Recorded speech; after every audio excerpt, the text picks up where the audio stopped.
So overwhelmingly passing a bill that forces TikTok's Chinese owner ByteDance to divest from the app or face a nationwide ban. They got 6 months. It now heads to the Senate, where members like our next guest says it raises serious constitutional issues and even emulates the authoritarian nation where we're trying to protect ourselves from. Let's bring in Kentucky Senator Rand Paul. Senator Paul, why do you believe that TikTok is not a danger to America? I don't think it's a question of whether the allegations are true or false. I think when you're alleged of a crime, you have to be convicted of it. So you can't really take someone's property in our country without a conviction. That's in the Fifth Amendment. You have to have due process to take someone's company from them or force them to sell. But even beyond the Fifth Amendment, the First Amendment says that those 180 million Americans who express themselves on the platform have a right as well. There's already been a preliminary decision by a federal district judge in Montana that tried to ban this. There were 2 decisions under Donald Trump when he tried to ban this. They've all been found unconstitutional. And the thing is we can like or dislike TikTok. I've actually never looked at TikTok. But the thing is using it or not using it, whether you own it or not own it, really has to be according to the law, because there's a real danger. For example, Fox News, I don't know, maybe you have some foreign owners. I don't know if everybody's an American citizen. And then what if they say, well, Fox News is giving misinformation on the election? You have a foreign ownership, you have misinformation according to the government, and all of a sudden they say, well, we're going to shut down Fox News, or we're going to shut down Twitter.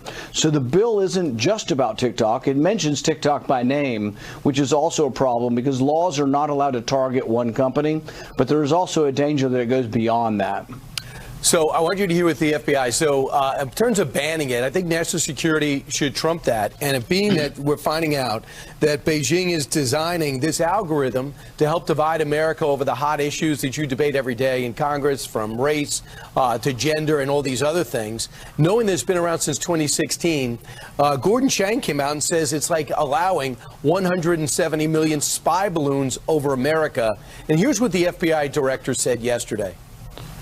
That kind of influence operation, or the different kinds of influence operations you're describing, are extraordinarily difficult to detect, which is part of what makes the national security concerns represented by TikTok so significant. Americans need to ask themselves whether they want to give the Chinese government the ability to control access to their data. So, I mean, doesn't that concern you? Do you think, do you see a difference? Do you think there should be maybe a listing of nations like Russia, China, North Korea, and Iran that should not be able to own entities like this? Well, here's the first thing. Here's the first thing, and this is the most important fact of all of this, and it needs to be debated, not assumed as a fact. The company is owned 60% by international investors, 20% by the 2 Chinese software engineers who developed it, the entrepreneurs who began the business, and 20% by their employees, 7,000 of whom are American. So it's a very diverse ownership. It's not owned by the Chinese government. In fact, on TikTok's board, there are no Chinese nationals that control this that are associated with the government at all. They're CEOs from Singapore. So this is an international corporation, and like every other international corporation, they deserve their day in court. You can't just take their property. Look, I have a lot of arguments with the Chinese communists. I have a lot of arguments with the Saudi authoritarians, but I'm not saying we should allow banning anybody to do business with the Saudis because they have an unsavory government as well, and because they spy on their people. Senator, did you see the hearing, or were you part of that hearing? I can't remember what committee was in front of, when the CEO of TikTok was there trying to rationalize why we should leave it in this country? You know, I wasn't in that hearing, but I do know that they have been working very closely with our government to try to adhere to anything they can do to stay open in our business, in our country. They've offered and actually have transferred most of their data to Texas, to an Oracle cloud. They have review of the data by Oracle to make sure it's being controlled here. They're offering to go through what's called CFIUS. CFIUS is a procedure where foreign-owned countries are trying to work to have American boards. They've also worked with the government to try to do fundamental. I know about the Texas project, and I wish it was effective, but it isn't. We put $1 billion into it, or they did. But they did. He could not assure that Brian, that's your opinion. That's your opinion. No, nobody thinks the Texas project did. No, but nobody thinks. Let me finish. Nobody thinks the Texas project is up and running and is effective. I do. So the thing is when you say nobody believes that it is. Let me just finish.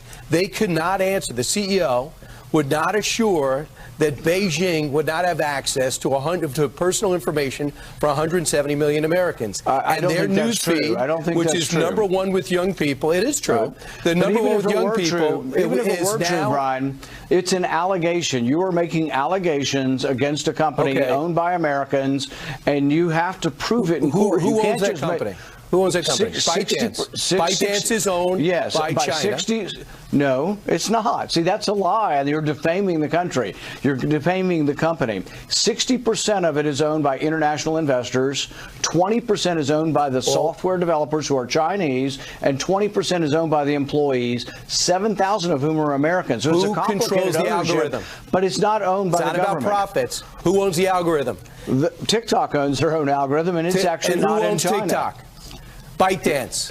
And who owns ByteDance? The Chinese government. No, they don't. See, you've just told a lie, Brian. You can't say on TV something that's a lie about a company. Okay. That is an out-and-out lie, and it's provably What is false. a lie? And they're not owned by the Chinese government. TikTok is owned privately, 60% by international investors. ByteDance controls the algorithm. That's all that matters. You're talking about profits. Let me finish. I've been listening to you. Let me finish the answer. 60% is owned by international investors who have made investments in this. 20% is owned by the two Chinese software engineers who developed the app, and 20% by their employees. And who controls the algorithm? And 7,000 of them are Americans, and the algorithm's not in China. Yeah. Everything is held outside of China. You're comfortable with TikTok influencing America, and you believe that those 60% of foreign ownership controlled it. Senator, thank you so much. I got to go to Constitution. You cannot take people's property without due process. Right. If you believe that there's a national security exception to the Constitution, then you believe that Fox News could be shut down, that Twitter could be shut down. Senator, thank you very much. I'm up against a hard break. Thank you very much. I know that everyone here will soon be marching over to the Capitol building to peacefully and patriotically make your voices heard. It's not about justice. It's not about agenda. It's not about mobilizing people. It's about dialing for corporate dollars. These two parties have sold the U.S. government and the American people to the highest bidders.